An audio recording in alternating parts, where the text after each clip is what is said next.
వినాయకుడికి లడ్డూకి మధ్య సంబంధం ఏంటి? పురాణాలు అసలు ఏం చెబుతున్నాయి?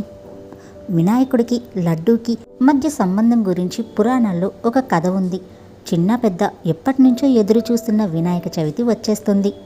హిందువులు జరుపుకునే ముఖ్యమైన పండుగల్లో గణేష్ చతుర్థి ఒకటి.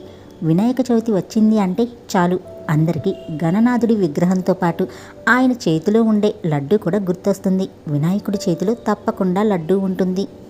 ఆ విషయం అందరికీ తెలిసిందే. అంతేకాదు, ఈ గణేశుడి చేతిలో ఉన్న లడ్డు కొనుగోలు చేయడానికి ఎంత డబ్బులైనా ఖర్చు పెడతారు. ఆ లడ్డూకి వేలం కూడా వేస్తారు. అదే టైంలో అసలు వినాయకుడి చేతిలో లడ్డు ఎందుకు ఉంటుంది అని చాలామందికి సందేహం ఉంది. వినాయకుడి చేతిలో ఉన్న లడ్డు విశిష్టత ఏంటో తెలుసుకోవాలి అంటే ఈ వీడియో చూడాల్సిందే. గణపయ్య చేతిలో ఉండే లడ్డూకి చాలా విశిష్టత ఉంది.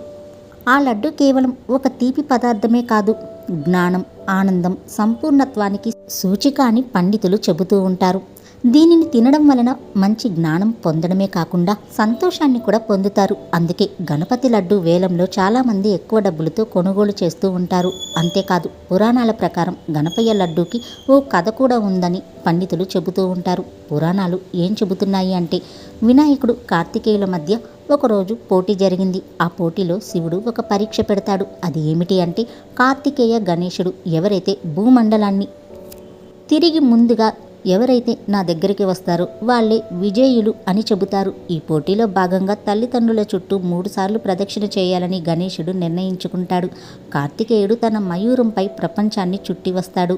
కానీ వినాయకుడు మాత్రం తన తల్లిదండ్రుల చుట్టూ ప్రదక్షిణ చేసి వారే తన ప్రపంచం అని చెప్పాడు. ఇక గణపయ్య తెలివికి మెచ్చిన శివపార్వతులు గణపతికి లడ్డు ప్రసాదంగా ఇచ్చారని పురాణాలు చెబుతున్నాయి. అప్పటి నుంచి లడ్డు గణపతికి ప్రీతిపాత్రమైన నైవేద్యంగా మారింది. గణపతికి కూడా లడ్డు అంటే ఎంతో ఇష్టమని చెబుతూ ఉంటారు పండితులు. అందుకే ఆ విఘ్నేశ్వరుని చేతిలో లడ్డు ఉంటుంది. ఈ తరుణంలో సాక్షాత్తు శివపార్వతులు వినాయకుడికి ఇచ్చిన ప్రసాదం కోసం భక్తులు సైతం పోటీ పడి మరీ ఆ ప్రసాదాన్ని కొనుగోలు చేస్తారు.